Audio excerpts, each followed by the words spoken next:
Matthieu 16, versets 13 à 16, là où Jésus-Christ est appelé Fils de Dieu vivant. Mais je me permets quand même de le lire. Jésus, arrivé sur le territoire de Césarée, de Philippe, posa cette question à ses disciples. C'est Jésus qui pose la question à ses disciples. Au dire des gens, qui suis-je, moi, le Fils de l'homme? Là, il pose la question à ses disciples. Ils répondirent, les uns disent Jean-Baptiste, d'autres Élie, d'autres Jérémie, ou l'un des prophètes. Mais vous, leur dit-il, qui dites-vous que je suis? Simon-Pierre répondit, tu es le Christ, le Fils du Dieu vivant. Alors, là, il est dit de Jésus qu'il est le Christ, le Fils du Dieu vivant. Alors, que peut inspirer ce verset? Mais ce qui me permet encore, je donne encore un deuxième. Nous sommes toujours dans Matthieu 3. Je donne Matthieu 3, versets 16 à 17.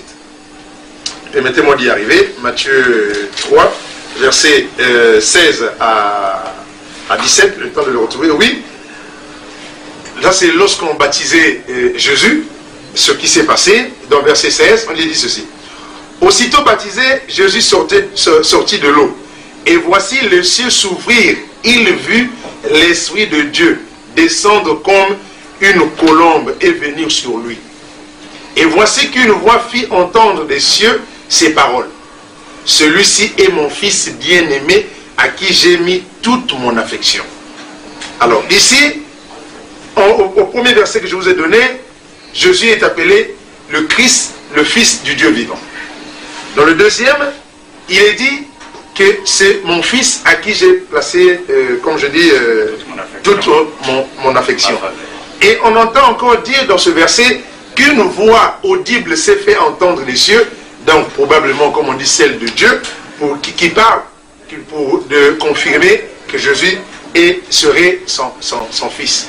La première chose qu'il faudrait souligner ici est que dans ce même passage, ce même contexte, Jésus n'avait jamais dit à ses disciples, quand il leur avait posé la question de savoir ce qu'ils pensaient de lui, il ne leur avait jamais dit, qui dites-vous que je suis, moi, le Fils de Dieu? Mais il a dit, moi, le Fils de l'homme. Le Fils de l'homme, c'est-à-dire en hébreu, c'est Ben Adam. En arabe, Ibn Adam, ou Bin Adam, ou Bin Adam, c'est-à-dire le Fils d'Adam. C'est-à-dire c'est quelqu'un qui hérite la chair, l'os et le sang qu'avait Adam. À propos des Ben, j'ai suivi une fois quelqu'un dire Aben Elohim. Bon, ça c'est le fils d'Elohim, le fils de Dieu. C'est comme Satan également est appelé quelque part dans la Bible hébraïque, bien sûr, il est appelé aussi Elohim. Et Satan également a ses fils. Satan appelé Elohim. Elohim. Nous savons que dans la Bible, lorsqu'on parle d'Elohim, on parle de Dieu. Oui, mais c'est cela parce qu'Elohim n'est pas le nom propre de Dieu, c'est un nom commun. Ce nom peut être également attribué et à Dieu et à Satan ou à d'autres, même à des créatures de Dieu. C'est pourquoi la Bible, quelque part, parle dans les textes originaux, c'est-à-dire en hébreu, dit de Satan, confère aussi ou attribue les termes d'Elohim à Satan. En hébreu. Oui, en hébreu. Donc ça, on peut même le vérifier. Bon, bref, donc j'ai attiré votre attention sur un point qui est très important, c'est-à-dire lorsque Jésus a posé à ses disciples cette question-là, au départ, il leur avait dit, qui dites-vous que je suis, moi, le Fils de l'homme? Et là, pour ce qui est de votre préoccupation, je voudrais ici vous révéler une chose que vous n'avez peut-être pas pu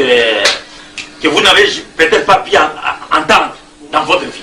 Il s'agit de l'origine même de cette appellation du Fils du Très-Haut.